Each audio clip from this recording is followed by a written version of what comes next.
um, masakit daw po ba ang chemotherapy? Hindi po.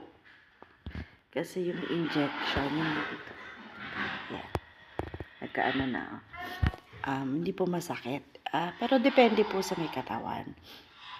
Merong yung pasok ng karayom ay parang kagat lang ng langgam. Meron naman pong parang kagat lang ng dinosaur. Yung sa akin po, in between. Di ko masabing kagat ng langgam. Di ko masabing kagat ng dinosaur.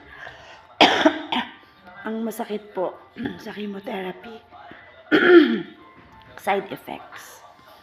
Ngayon po, depende rin po. Depende.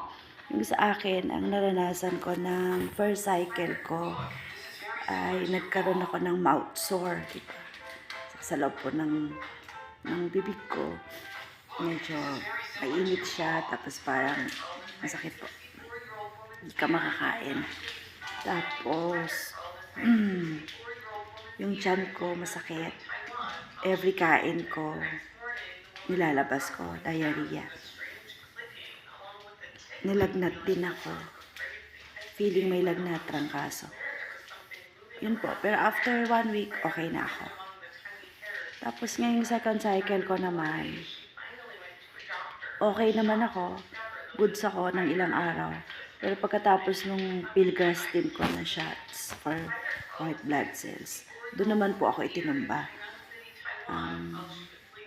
Pangatlong araw ko na po ngayon na nilalagnat na tinatrangkaso. Hopefully na maging okay.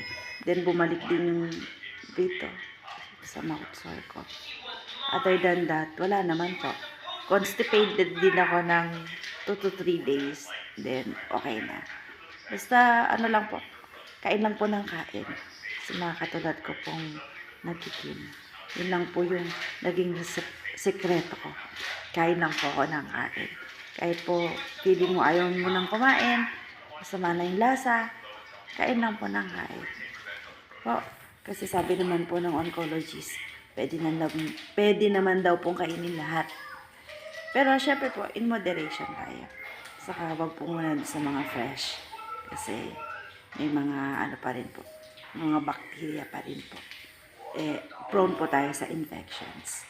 Kaya yan lang po. Take care.